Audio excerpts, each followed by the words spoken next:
আবারও বহিরাজ্যের এক গাঁজা পাচারকারী যুবক আটক আগরতলা রেল স্টেশনে।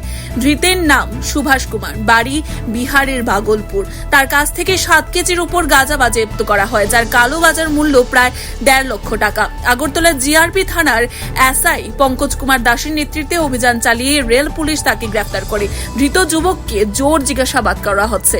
রাজ্যের যুবকদের সঙ্গে এখন বহিরাজ্যের যুবক যুবতীরাও নেশায় পাচার বাণিজ্যে জড়িয়ে পড়েছে।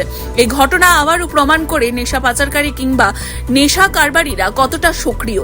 রেলপথকে এরা নিরাপদ করিডোর হিসাবে ব্যবহার করছে।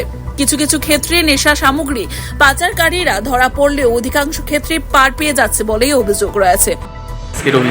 হ্যাঁ, আজকে আমাদের জিআরপি থানার সাব ইন্সপেক্টর পঙ্কজ কুমার দাস, অন্যান্য স্টাফ এবং আরপিএফ এর স্টাফরা মিলে আমাদের রুটিন চেক আপের মধ্যে সুভাষ কুমার, বাবার নাম লেট গুরুপ্রসাদ দাস, তার বাড়ি ভাগলপুর বিহার, তাকে সন্দেহজনকভাবে ঘোরাফেরা করতে দেখে আমরা আটক করি।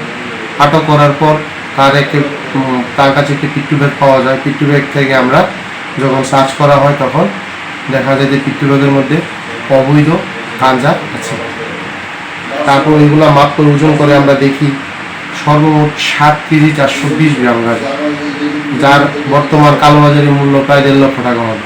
সঙ্গে সঙ্গে আমরা তাকে অ্যারেস্ট করি এবং তার বিরুদ্ধে এনডিপিএস ধারায় একটি মামলা আমরা নথিভুক্ত করেছি। Report CNE TV. CNE TV, channel for news and entertainment.